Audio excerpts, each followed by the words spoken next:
Oke, assalamualaikum warahmatullahi wabarakatuh. Apa kabar semuanya? Pagi-pagi semangat pagi, harus semangat. Memasuki hari kedua tugas matematika. Sebelum nanti menjawab soal, tetap kalian harus memahami isi video ini. Apa yang mau saya bahas hari ini? Itu tentang garis singgung persekutuan. Kenapa dinamakan persekutuan? Karena melibatkan dua buah lingkaran.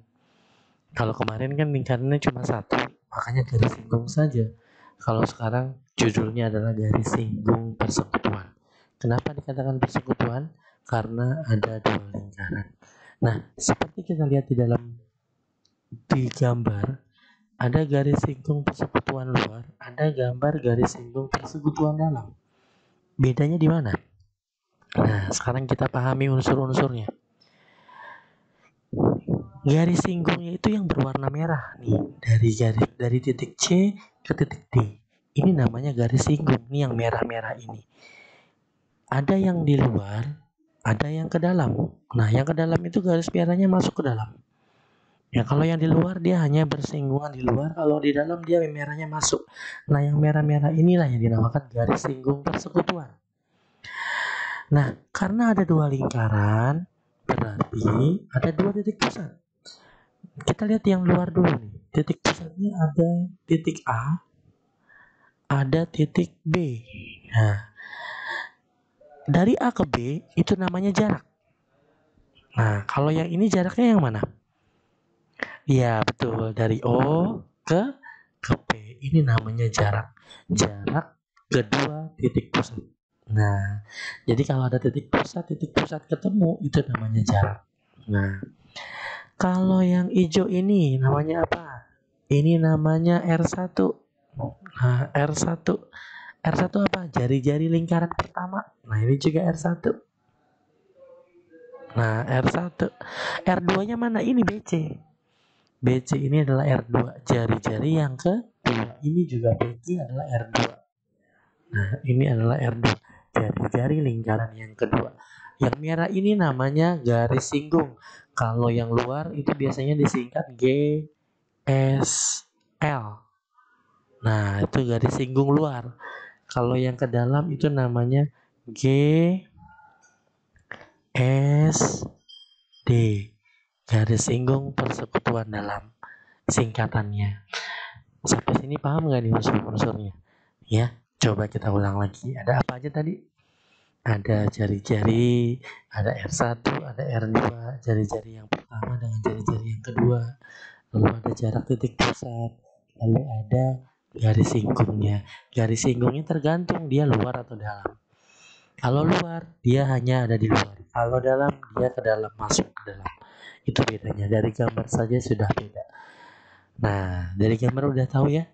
Jadi kalau sudah tahu ini, kita bisa langsung masuk ke proses perhitungan, tetap melibatkan teorema Pythagoras. Ya, tetap melibatkan teorema Pythagoras. Kalau yang ditanya garis miring, diapain kemarin? Ayo. Kalau yang ditanya garis miring, diapain? Ditambah. Ya, betul. Kalau yang ditanya bukan, berarti dikurang. Ini prinsipnya. Kalau ini bisa, insya Allah pasti bisa. Paham ya? Sekarang kita langsung masuk contoh soal aja.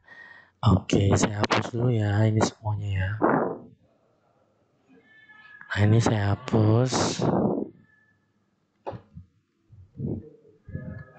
Oke, sudah terhapus.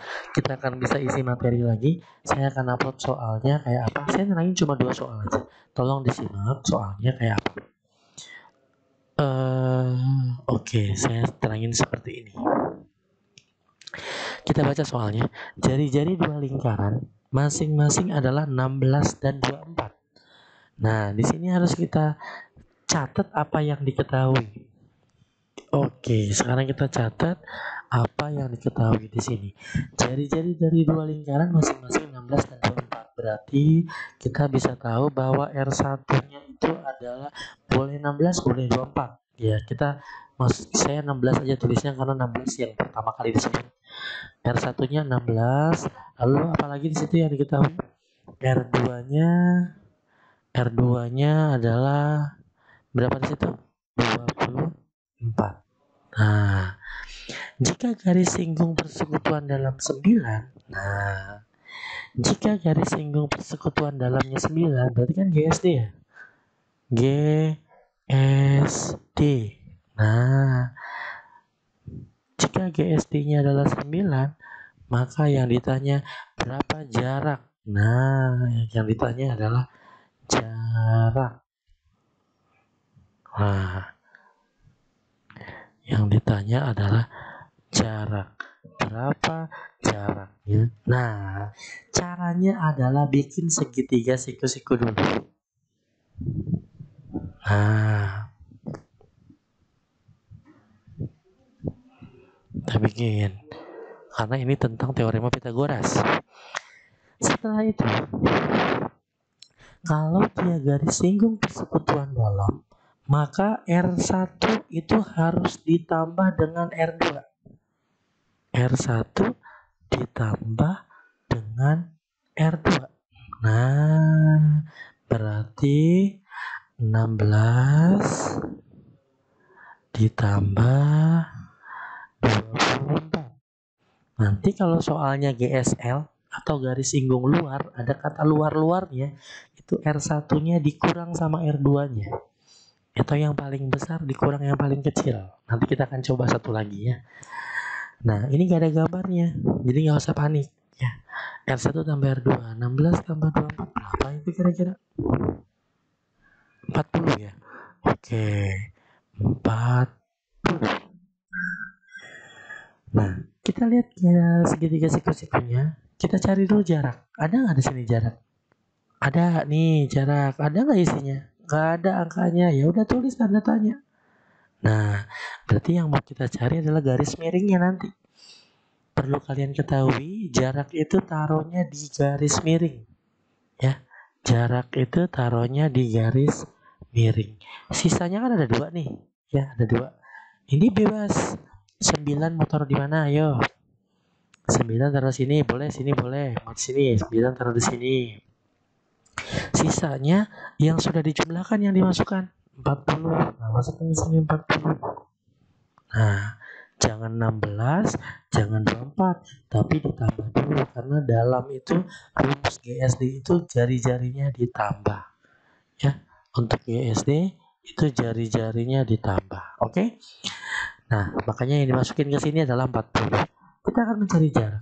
Dalam teorema Pythagoras, kalau yang ditanya garis miring diapain tadi? Oke, ditambah. Jarak sama dengan 40 tambah 9. Nah, jangan lupa kasih pangkat 2. Nah, pangkat 2. J pangkat 2, 40 kali 40, 1600.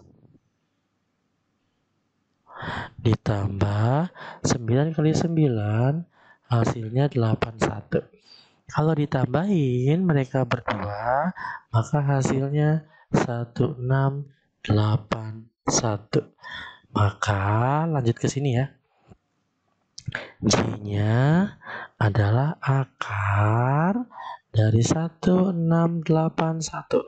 Berapa kali berapa supaya 1681? Ya, betul. Adalah 41. Nah, jadi jawabannya adalah A. Ya, A. Nah, ini jawabannya A. Jadi jarak itu taruh di garis miring. Paham? Oke, kita lanjut ke soal kedua ya. Kita hapus lagi soalnya. Sebenarnya materi ini gampang sekali kalau kamu telaah. Ya, asal benar-benar aja ditelaahnya. Pasti bisa. Nah, sekarang kita masuk ke soal kedua. Soal terakhir, tolong disimak. Soalnya bentuk gambar. Nah, di sini lihat gambar. Oke, sekarang kita lihat apa yang diketahui di sini. Jika panjang KP 15, kita harus lihat dulu KP itu apanya. KP, oh R1 ya. R1-nya, berapa R1-nya?